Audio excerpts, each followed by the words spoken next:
LunchOnWeb est notre dernier produit. Il se fait par 4 étapes clés. Donc la première étape, c'est basé sur la géolocalisation. Donc on va pouvoir, sur base de sa position actuelle, trouver tous les restaurants autour de soi. On va pouvoir voir lesquels sont ouverts, lesquels livrent ou pas. Ensuite, tous les restaurants auront mis leur menu dans LunchOnWeb, ce qui va vous permettre de naviguer de façon aisée à travers tous leurs menus et faire votre choix. Troisième étape, vous allez pouvoir inviter vos amis. Donc, grâce au réseau social qui est intégré, vous allez pouvoir dire à vos amis, voilà, j'ouvre une commande, est-ce que vous voulez qu'on mange ensemble, je vais aller chercher ou on s'arrange.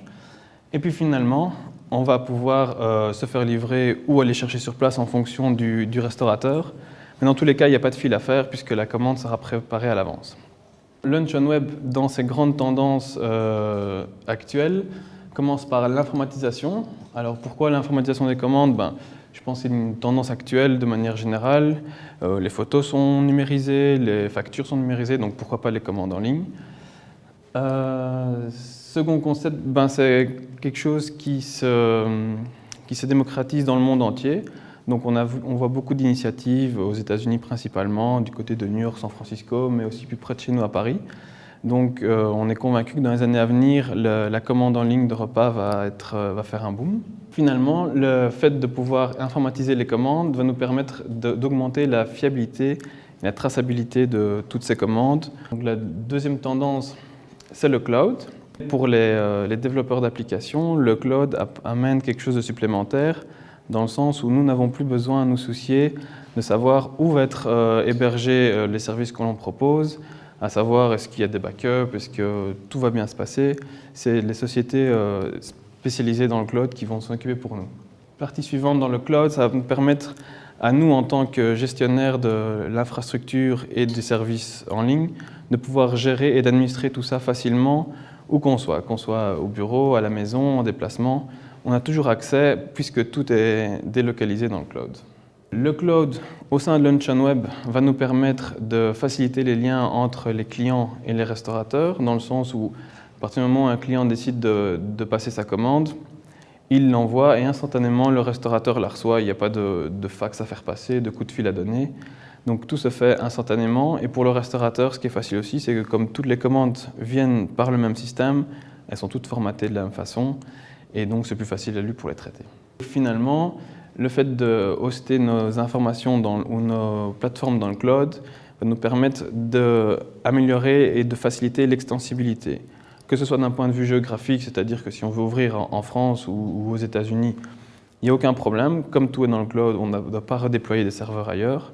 Mais en plus, quand on veut mettre de nouvelles fonctionnalités, comme par exemple des paiements en ligne, il nous suffit à nous de les déployer sur le cloud et automatiquement tout le monde y a accès instantanément.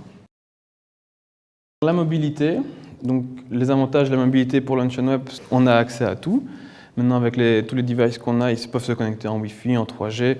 Il y a presque plus d'endroits où on n'est plus connecté, donc on va pouvoir passer commande n'importe quand.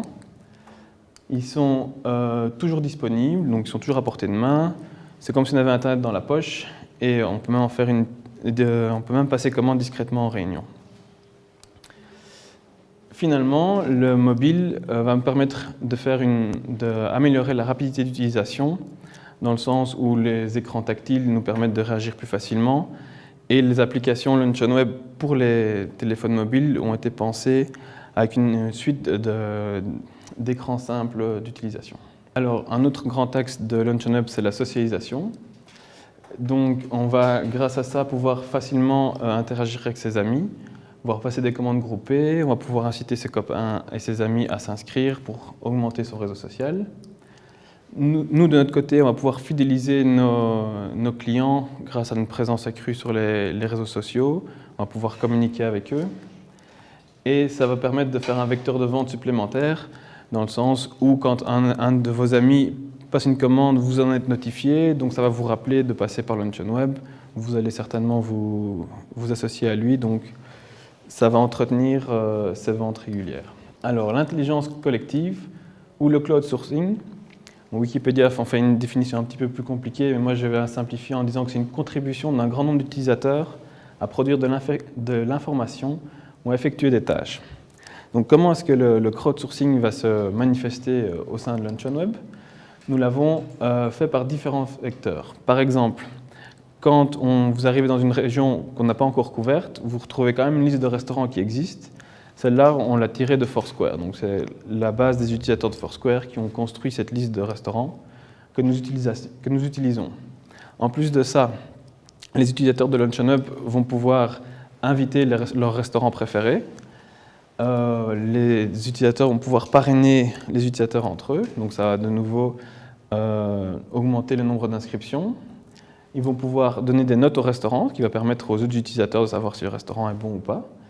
Et nous avons aussi introduit un système de user voice, c'est-à-dire que les utilisateurs de Lunch on Web vont pouvoir communiquer avec nous par un canal dédié et nous dire quelles sont les améliorations qu'ils voudraient apporter au tool. Et nous pouvons leur répondre et ça donne une bonne dynamique autour de ça.